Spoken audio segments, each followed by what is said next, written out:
Hello Technolovers! Indonesia adalah negara yang terkenal akan sumber daya alamnya yang melimpah dan sumber daya manusia yang melimpah juga di dunia. Hal tersebutlah menjadi kekuatan bangsa Indonesia. Namun di balik itu semua, tak bisa dipungkiri bahwa ada beberapa negara yang tidak menyukai Indonesia. Bahkan sampai terang-terangan menghina Indonesia loh. Wah, gimana tuh? Mengapa bisa? Lantas negara apa saja tuh? Penasaran? Simak yuk ulasannya berikut ini.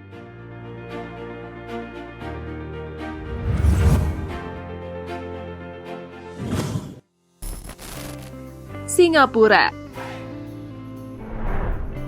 Pertama ada Singapura. Negara tetangga Indonesia ini pernah menyakiti hati Indonesia loh.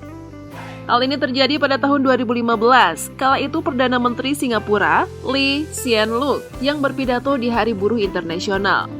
Dalam pidatonya ia menyindir Indonesia. Lee memuji Singapura dengan mencantumkan Indonesia, yang mengatakan bahwa Indonesia adalah negara yang memang memiliki penduduk besar yang mencapai 270 juta jiwa. Namun, jika urusan investasi, Indonesia masih meminta bantuan Singapura, negeri dengan penduduk yang kecil.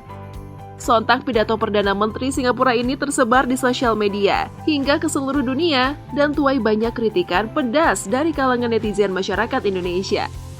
Tak hanya itu saja, dilansir dari www.bola.com, saat pertandingan Piala AFF 2020 di Singapura, asisten pelatih timnas Indonesia, Zenan Radonjic, kecewa dengan pelayanan makanan yang diberikan oleh panitia penyelenggara Piala AFF 2020 untuk pemain. Menurutnya, penyajian makanan dan menunya sangat tidak manusiawi. Sebagai gantinya, para pemain, pelatih, dan official tim peserta Piala AFF 2020 diberikan makanan dalam bentuk box. Dalam isi box tersebut cukup minimalis, di mana kandungan gizinya jauh dari standar untuk pesepak bola.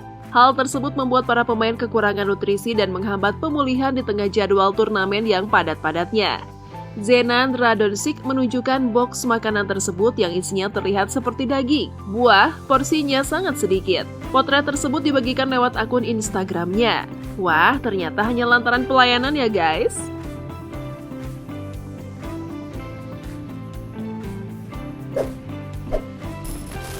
Malaysia. Selanjutnya ada Malaysia. Masih membekas diingatan kalau bendera Sangsaka Merah Putih di Indonesia dicetak terbalik pada buku panduan SEA Games 2017 di Malaysia. Wah, ini sih keterlaluan banget. Insiden yang terbilang memalukan, bagaimana tidak, negara sebesar Malaysia dengan pengalaman banyak, yakni sebagai penyelenggara bisa melakukan kesalahan sepele, namun berdampak dan bisa menjalar kemana-mana.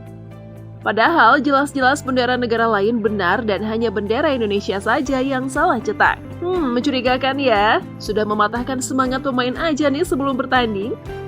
Karena kejadian tersebut, netizen hingga media beramai-ramai mengangkat dan mengutuk aksi tak terpuji tersebut.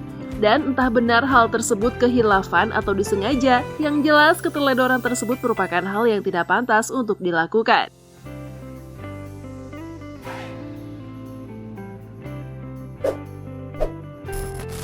Uni Emirat Arab. Tak hanya soal insiden bendera terbalik yang terjadi di Malaysia, di Uni Emirat Arab salah memutar lagu kebangsaan Indonesia. Wah, kok bisa? Mati segan, hidup tak mau. Begitulah kira-kira pepatah yang bisa menggambarkan ekspresi para pemain timnas Indonesia saat panitia penyelenggara kualifikasi Piala Dunia 2022 salah memutar lagu kebangsaan Indonesia Raya. Kejadian tersebut terjadi di Stadion Uni Emirat Arab saat Indonesia akan menyanyikan lagu kebangsaan Indonesia Raya. Tim Indonesia mendapat giliran pertama untuk mendengarkan lagu kebangsaan terlebih dahulu sebelum UEA. Saat lagu mulai berkumandang, hal janggal mulai terjadi. Asnawi CS dibuat terheran-heran, pasalnya lagu kebangsaan yang diputar pada saat itu ternyata lagu kebangsaan negara Malaysia. Meskipun pihak panitia pelaksana menyadari kesalahan tersebut dan memutar lagu Indonesia Raya setelahnya, namun publik Indonesia sudah terlanjur kecewa karena menganggap hal tersebut sudah mengoyak jati diri bangsa.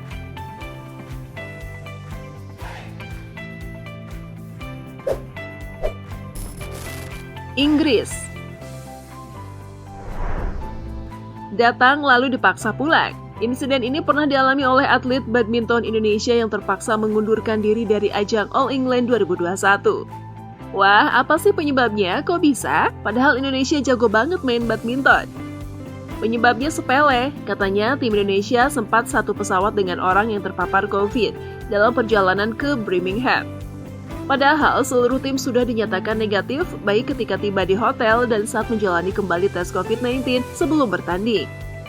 Bahkan parahnya lagi di saat tim negara lain yang dinyatakan positif terpapar COVID jelang kejuaraan bisa dites ulang, sementara Indonesia tidak. Mungkin takut kali ya lawan Indonesia? Pihak otoritas kesehatan Inggris tetap kekeh dengan peraturan tersebut. Sehingga pemain badminton Indonesia terpaksa mengalah dan pulang ke Indonesia setelah 8 hari melakukan karantina mandiri di Inggris.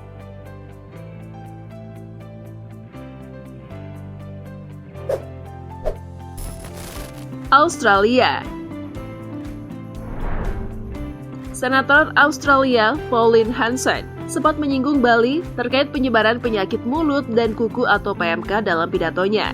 Namun dalam pidatonya tersebut dinilai sebagai penghinaan oleh Menteri Pariwisata dan Ekonomi Kreatif RI Sandiaga Uno. Dilansir dari CNN Indonesia, dalam pidato Pauline Hanson tersebut ia berkata, Bali berbeda dengan negara lain karena sapi bebas berjalan di mana-mana.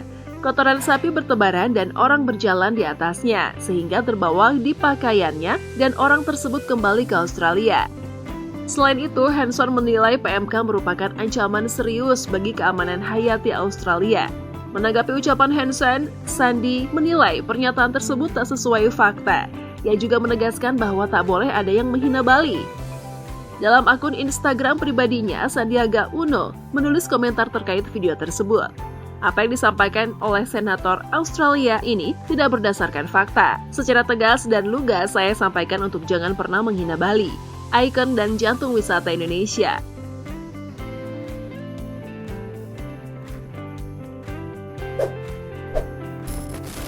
Vanuatu.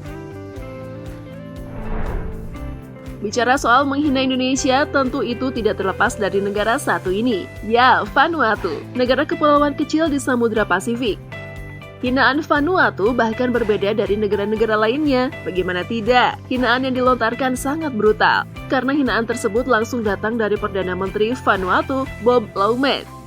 Bahkan, hinaan tersebut disampaikan langsung di sidang internasional Majelis Umum PBB. Dalam sidang tersebut, ia mengatakan bahwa Indonesia telah melakukan pelanggaran hak asasi manusia atau HAM yang sangat berat bagi masyarakat Papua, sehingga masyarakat Papua harus merdeka dari Indonesia.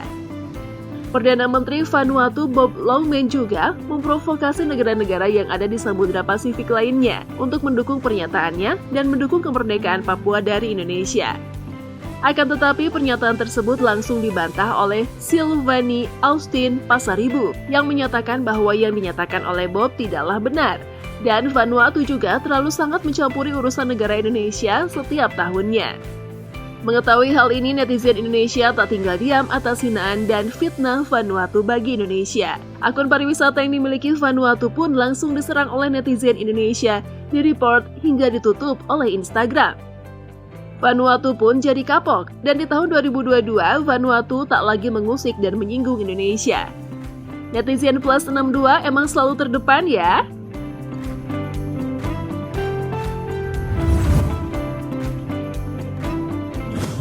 Nah, itulah tadi ulasan 6 negara yang pernah menghina Indonesia, baik dari segi ucapan maupun segi tindakan. Menurut Teknolover, gimana nih? Yuk dukung terus channel ini dengan memencet tombol like, komen, dan share video ini sebanyak-banyaknya. Sampai jumpa!